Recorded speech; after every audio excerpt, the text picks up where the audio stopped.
एक कस्बे में एक विधवा अंधी औरत रहती थी। उसका एक बेटा था जिसके पालन पोषण की सारी जिम्मेदारी उसके कंधों पर थी। वो अपने बेटे को पढ़ा लिखा कर एक बहुत बड़ा आदमी बनाना चाहती थी, इसलिए उसने उसका दाखिला कस्बे के सबसे अच्छे स्कूल में किया। वह दिन रात मेहनत करता ताकि बेटे की स्कूल की फीस दे सके। लड़के के स्कूल के बच्चे उसकी माँ के बारे में जानते थे। वे सब उसे अंधी का बेटा कहकर चिढ़ाते थे। लड़का इससे बहुत परेशान था। उसे अपनी माँ पर शर्म आने लगी। उसके साथ कहीं भी आने जाने कतराने लगा था। जब लड़का बड़ा हुआ तो उसके शहर में अच्छी नौकरी लग गई। उसने अपनी माँ से वादा किया कि शहर में मकान लेकर वो उसे लेने आएगा, लेकिन वो शहर गया तो फिर लौटकर वापस नहीं आया।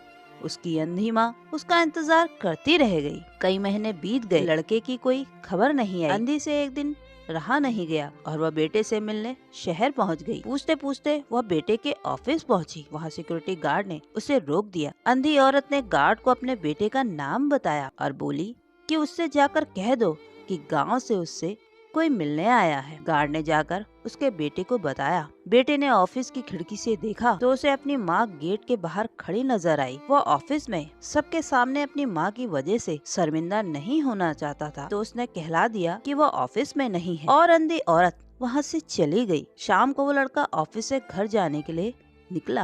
रास्ते में एक जगह काफी भीड़ जमा थी। वो अपनी गाड़ी रोककर भीड़ के पास पहुंचा तो बीच सड़क में अपनी माँ को मरा पाया। उसके हाथ में एक चिट्ठी थी जिसमें लिखा था, बेटा बड़े दिन हो गए थे, तेरी कोई खबर नहीं मिली। चिंता हो रही थी इसलिए तुझसे मिलने चले आई। तू तो बड़ा आदमी बन गया है। तुझसे मिलना अब शायद मुझ गरीब की किस्मत में नहीं है, लेकिन मैं बहुत खुश हूँ तेरे लिए।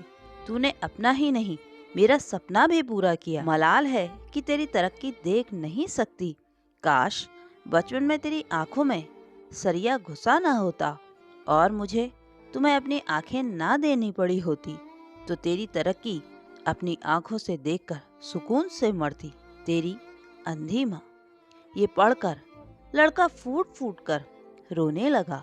जिस अंधी माँ पर उसे शर्म आती थी, उसने उसके लिए कितना बड़ा बलिदान किया था।